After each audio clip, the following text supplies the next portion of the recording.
Sziasztok! Én Sziszi vagyok, magyar mint idegen nyelvtanár, és ez itt a Hungarian with Sissi podcast magyarul tanulóknak. A mai epizódban az olvasás lesz a témánk. Mesélek arról, hogy milyen könyveket szerettem olvasni gyerekként, most mit olvasok, és hogy mit szeretek jobban, a hagyományos, papíralapú könyveket, az e-book olvasót, vagy a hangos könyveket. This podcast was made possible thanks to our Patreon community. By joining us, you can access the podcast transcripts and other materials and services for improving your Hungarian. If you want to join us, go to patreon.com/HungarianWithSisi. Mindig nagyon szerettem olvasni. Amikor gyerek voltam, 2 könyvet is elolvastam egy héten. Emlékszem, hogy amikor a nagy Tesco-ba mentünk bevásárolni, akkor én végig a könyveket nézegettem, amíg anyukám vásárolt, és mindig könyvet kértem. Nagyon-nagyon szerettem Jacqueline Wilson könyveit. Szerintem ezeket biztos te is ismered, ha te is milleniál vagy, mint én. Ezek a kedvenc ifjúsági könyveim örökre, a legnagyobb nosztalgia a világon. Ezeket szerintem biztos, hogy legalább 10-szer olvastam. Aztán nagyon szerettem az állatos könyveket is. Volt egy könyvsorozat delfinekről, a Delfin napló sorozat. Arról szólt, hogy egy kislány egy hajón él a szüleivel, akik tengerbiológusok, és sokat tanul a delfinekről, és delfinekkel úszik, és hát természetesen én is tengerbiológus akartam lenni, amikor 8 éves voltam, mint valószínűleg minden kislány, aki a 90-es években született. A másik, ami nagyon nosztalgikus, azok a pöttyös és a csíkos könyvek. Ez egy ilyen magyar dolog, a 60-as évektől jelentek meg ezek a könyvek, és a pöttyös könyvek gyerekeknek szóltak, a csíkos könyvek pedig kamaszoknak, tinédzsereknek 14 éves kortól. Nagyon sok pöttyös és csíkos könyve volt anyukámnak, és mindet elolvastam, amikor kicsi voltam. Sajnos nem igazán emlékszem rájuk, de tudom, hogy imádtam. Aztán emlékszem, hogy nagyon szerettem a Libabőr könyvsorozatot is, ami angolul Goosebumps. Ezek horror sztorik voltak gyerekeknek. Igen, horror gyerekeknek. Érdekes koncepció, de imádtam, úristen, annyira imádtam. És nagyon furcsa, mert a horrorfilmeket nem szeretem egyáltalán, de ezeket a könyveket nagyon szerettem, és emlékszem, hogy általános iskolás voltam, amikor a Libabőr könyveket olvastam, szóval kb. 10-13 éves lehettem. Ezeknek mindig volt valami csavar a végén, nagyon izgalmas sztorik voltak, soha nem lehetett tudni, hogy mi lesz a vége. Emlékszem, hogy már csak egy fejezet volt az egyik Libabőr könyvből, és épp mentem teniszórára iskola után, és az utcán olvastam sétálás közben, és teniszórán is mindig szólt nekem a tanárnő, hogy Sziszi, mit csinálsz? Futás van, de hát már csak pár oldal volt, és én nagyon kíváncsi voltam, hogy mi lesz a vége. Agatha Christie könyveit is nagyon szerettem, de tőle még mindig olvasok, és újraolvasok mindent a mai napig. Tavaly újraolvastam a 10 kicsi négert, aminek most már új címe van, mert többen nincsenek.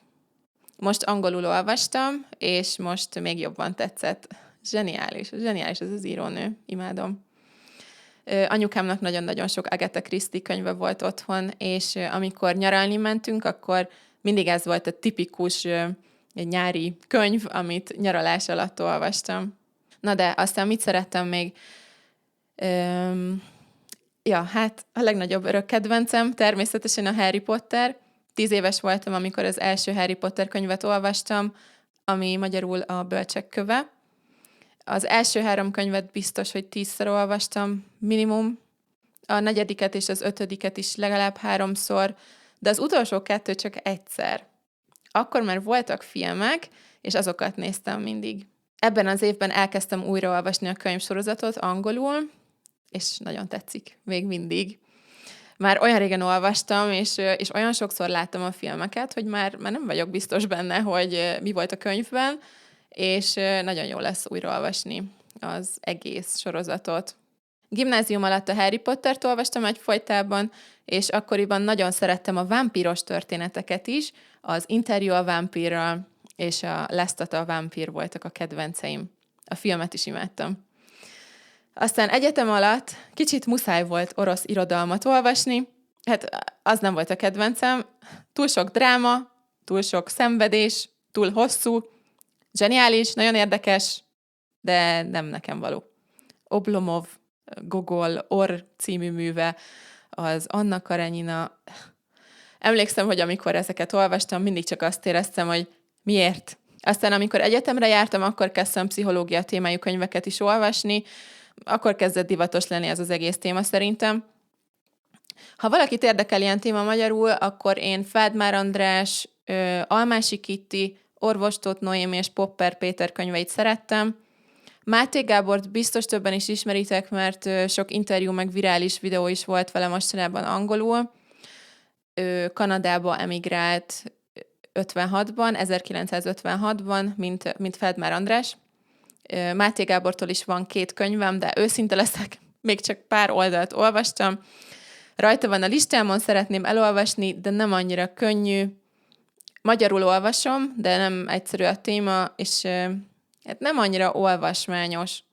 Ez azt jelenti, hogy nem könnyű olvasni, de sok interjút néztem vele, és nagyon intelligens és szimpatikus is. Egyetem végén kezdtem el egyre több könyvet olvasni Márai Sándortól, és ő a kedvenc magyar íróm. Nekem az a hangulat, ahogy Márai Sándor ír, nekem olyan magyarnak lenni. Nem tudom jól elmagyarázni, nagyon furcsa érzés, de otthon érzem magam, amikor Márait olvasok, és közben kicsit szomorú vagyok. Ilyen magyarnak lenni nekem. Az elmúlt 1-2 évben főleg self-help könyveket, önsegítő könyveket olvastam, vagy krimiket, és az új nagy kedvencem lett a Heartstopper, ami egy képregény sorozat.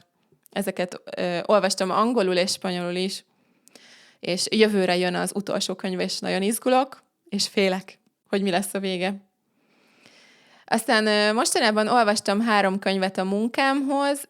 Az egyik Lombkató, Így tanulok nyelveket című könyve, a másik Rachel Paling Neural Language Coaching című könyve, a harmadik pedig Luca Lampariello 10 Essential Rules for Smart Language Learning. Ezt nemrég megvettem spanyolul is, és már elkezdtem olvasni. Őszintén szólva sokkal jobban szeretem a hagyományos könyveket, mint az e-book olvasót, vagy azt lehet mondani, hogy hagyományos könyv, vagy papír alapú könyv. 3 évvel ezelőtt vettem egy e-book olvasót, nekem Kobo márkájú e-book olvasóm van, és sokat használtam egyébként, és magyar nyelvű könyveket is tudok venni, ami nagyon jó. Könyvtárból is lehet kölcsönözni könyvet az e-book olvasón ingyen, és az is király. Néha várni kell egy kicsit, de nem baj, ingyen van. és utána van motiváció, mert 2 hét alatt el kell olvasni a könyvet. Nagyon hasznos, örülök, hogy van e-book olvasom, csak az a baj, hogy mindig elfelejtem feltölteni. Én hangos könyveket nem szoktam hallgatni, megpróbáltam, volt Audible előfizetésem pár hónapig, de kiderült, hogy nekem nem működik. Nem tudok figyelni, nem tudok koncentrálni. Nagyon érdekes tapasztalat volt, hogy amikor olyan az intonáció, hogy hallom, hogy valaki egy szöveget olvas, akkor az agyam azt mondja, hogy viszlát, ez engem nem érdekel. Podcastokat nagyon szeretek hallgatni sétálás vagy takarítás közben, amikor 2 ember beszélget, de amikor valaki felolvas valamit, az nagyon irritál, nem tudom, hogy miért, azt egyszerűen nem szeretem. Úgyhogy én abszolút hagyományos könyvpárti vagyok, imádok könyvesboltba menni, szeretem a könyvek illatát, szeretem a szép borítókat, van kb. 30 könyvjelzőm, olvasni jó, olvasni mindig jó. Na és itt a podcast végén akartam ajánlani 2 oldalt, ha valakit érdekel ez a könyv téma magyarul. Az egyik a moy.hu, ez olyan, mint a Goodreads, ha azt ismered, vannak könyvajánlók, idézetek könyvekből, lehet véleményt írni könyvekről. A másik pedig egy Facebook csoport, aminek az a neve, hogy Van időm olvasni. Itt is tök jó könyvajánlók vannak, és érdekes beszélgetések. Ha van kedved, írd meg a kommentekben, hogy te miket szeretsz olvasni, mit olvasol most, és hogy mit gondolsz az e-book olvasóról és a hangos könyvekről. Ez mindig nagyon jó gyakorlás, hogy kommentet írsz magyarul, miután meghallgattad a podcastot. Nem muszáj azonnal, lehet később is, de ha írsz, akkor tudsz gyakorolni pár új szót, amit tanultál a podcastból.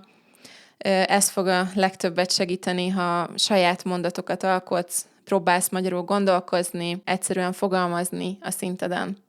Patreonon mindig van egy havi rövid szöveg audióval, amiről lehet írni szöveget, és a havi találkozón beszélgetünk is a témáról. A linket megtaláld a leírásban, ha szeretnél csatlakozni hozzánk. Na, én ennyit szerettem volna mondani ebben az epizódban. 1000 hála Rafaelnek, a podcast legnagyobb támogatójának. Köszönöm szépen, Rafael. Nektek pedig köszi, hogy itt voltatok. További szép napot. Sziasztok!